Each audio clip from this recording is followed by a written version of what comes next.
میں فرماتا ہے فَاذْكُرُونِي أَذْكُرْكُمْ، تم مجھے یاد کرو میں تمہیں یاد رکھوں گا، یاد کروں گا۔ وَاشْكُرُوا لِي وَلَا تَكْفُرُونَ، میرا شکر ادا کرو اور ناشکری نہ کرو۔ اسی طرح اللہ رب العالمین ذکر کی فضیلت کو بیان کرتے ہوئے دوسرے جگہ ارشاد فرماتا ہے یا ایھا الذین آمنوا اذکروا اللہ ذکرا کثیرا،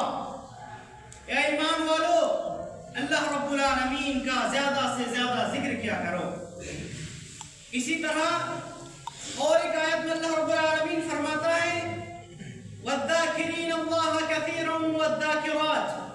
اعد اللہ لهم مغفرۃ واجرا عظیما، کہ ذکر کرنے والے مرد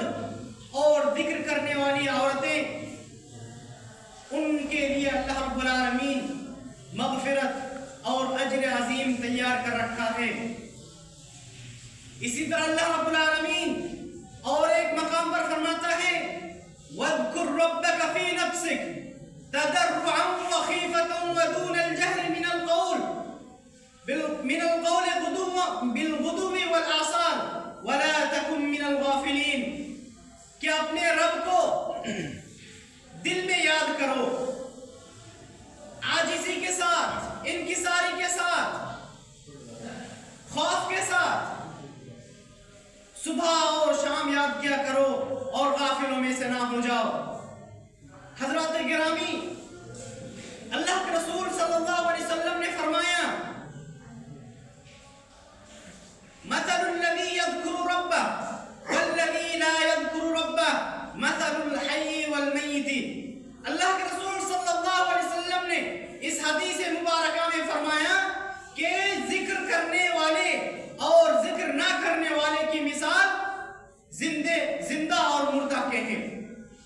سامعین اکرام، آپ اس حدیث سے اندازہ لگا سکتے ہیں جو بندہ اللہ رب العالمین کی ذکر، اللہ رب العالمین کو یاد کرتا ہے، اللہ رب العالمین کی تسبیح بیان کرتا ہے، اس کی مثال زندوں میں سے دیا۔ اور جن لوگوں نے اللہ رب العالمین سے، اللہ رب العالمین کی ذکر سے غفلت برتتے ہیں، تغافل سے اور تکاسل سے کام لیتے ہیں، ان کی مثال مردوں میں سے دیا اللہ کے رسول صلی اللہ علیہ وسلم نے۔ سامعین اکرام، اللہ کے رسول صلی اللہ علیہ وسلم نے اور ایک حدیث میں ذکر کی فضیلت کو بیان کرتے ہوئے فرمایا الا انبئکم بخیر اعمالکم وازکاها عند ملیککم وارفعها فی درجاتکم وخیر لکم من انفاق الذهب والورق وخیر لکم من ان تلقوا عدوکم۔